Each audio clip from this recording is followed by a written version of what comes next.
चलिए स्टूडेंट, हम लोग प्रश्न संख्या 7 को सॉल्व करते हैं। देखिए प्रश्न संख्या 7 में क्या कहा जा रहा है, आप लोग क्वेश्चन को पढ़िए। इसमें कहा जा रहा है 75 सेंटीमीटर लंबाई वाले एक दोलायमान दोलक का एक सिरे से दूसरे सिरे तक दोलन करने से जो कोण बनता है उसका माप रेडियन में ज्ञात कीजिए। जबकि उसके नोक द्वारा बनाए गए चाप की लंबाई निम्नलिखित है। तो हमें चाप की लंबाइयां दी गई हैं अलग अलग। 10 सेंटीमीटर दिया गया है, 15 सेंटीमीटर दिया गया और 21 सेंटीमीटर दिया गया। चलिए हम लोग इसको सॉल्व करते हैं और देखते हैं हमारा सॉल्यूशन क्या होगा। तो स्टूडेंट आप लोग पहले समझ लीजिए। देखिए हमारे पास क्या है, आप समझिए ये क्या है, एक दोलायमान दोलक है जिसकी जो लंबाई है, ये जो लंबाई है हमें कितना दिया गया है, 75 सेंटीमीटर दी गई है। अब आप लोग देखिए ये जो दोलायमान है दोलन कुछ इस तरीके से करेगा भाई। एक बार ऐसे घूमेगा ना, एक बार इस तरफ जाएगा, दूसरी बार इस तरफ जाएगा। तो ये जो डंडी है, ये जो दोलायमान है, ऐसे देखिए जैसे एक सिरे पर ऐसे बंधा है, तो ऐसे ऐसे ऐसे ऐसे दोलन करेगा ना, समझिए ऐसे ऐसे दोलन करेगा। तो इसको ऐसे आप मिला दीजिए यहाँ से यहाँ तक और इसको यहाँ से यहाँ तक। ठीक है, देख लीजिए फिर से। ऐसे समझिए सिरे से बंधा है, ऐसे है, ऐसे ऐसे दोलन कर रहा है, ऐसे ऐसे दोलन कर रहा है। तो यहाँ पर ये जो कोण बन रहा है, इस कोण का मान हमें ज्ञात करना है। अब बात क्या हो रही है कि यहाँ पर ये जो लंबाई है, फर्स्ट कंडीशन में जब ये जो लंबाई 10 सेंटीमीटर है तब यहाँ पर जो कोण बन रहा है उसका मान निकालना है। सेकंड में जब ये जो लंबाई है, ये जो चाप की लंबाई है, ये 15 सेंटीमीटर है, तब इस थीटा का मान निकालना है। और जब ये जो लंबाई है एल, इसका मान 21 सेंटीमीटर है, तब यहाँ पर जो कोण बन रहा है हमें उसका मान निकालना है। तो अब आप लोग प्रश्न समझ गए होंगे, और जो कोण बन रहा है यहाँ पर उसका मान हमें रेडियन में निकालना है। चलिए अब हम लोग सॉल्व करते हैं। तो लिखिए सॉल्यूशन।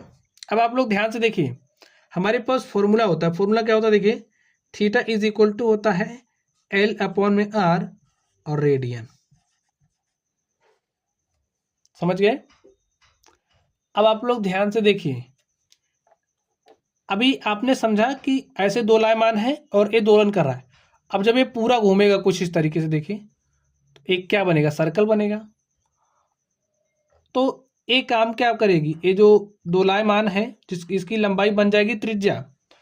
तो ये हमारा आर कितना हो जाएगा, यहाँ से देखिए 75, और ये भी त्रिज्या ही बनेगी। तो ये भी हमारा क्या होगा, 75 सेंटीमीटर ही होगा। ये बात आप लोग समझ गए होंगे। तो यहाँ से आर का मान हमारे पास क्या हो जाएगा, 75 सेंटीमीटर। ये जो एल है, यही एल है, और इसका मान देखिए में क्या दिया गया है, एक बार 10 सेंटीमीटर लेना है, एक बार 15 लेना है, एक बार 21 लेना है।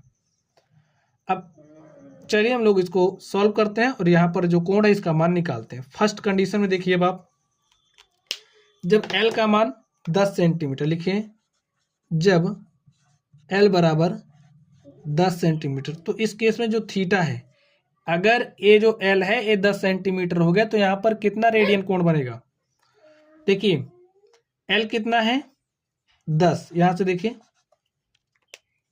एल का मान 10 लेना है तो आप 10 रखिए, एल का मान 10 रखा। आर 75 है तो 75 रख दीजिए। इसको सॉल्व करिए, 5 दूनी 10, 5 1 5, 2 7, 5 25 25, 2/15 रेडियन। ठीक स्टूडेंट, यही हमारा क्या हो गया, आंसर हो गया। चलिए अब इस सेकंड के लिए निकालते हैं। जब जो हमारा एल है वो 15 सेंटीमीटर लिखिए, जब एल बराबर 15 सेंटीमीटर, तो इस स्थिति में जो थीटा है उसका मान क्या हो जाएगा, theta is equal to L upon R, formula आपको पता है। और एल का मान क्या ले रहे हैं, 15, देख लीजिए 15, आर हमारा है 75।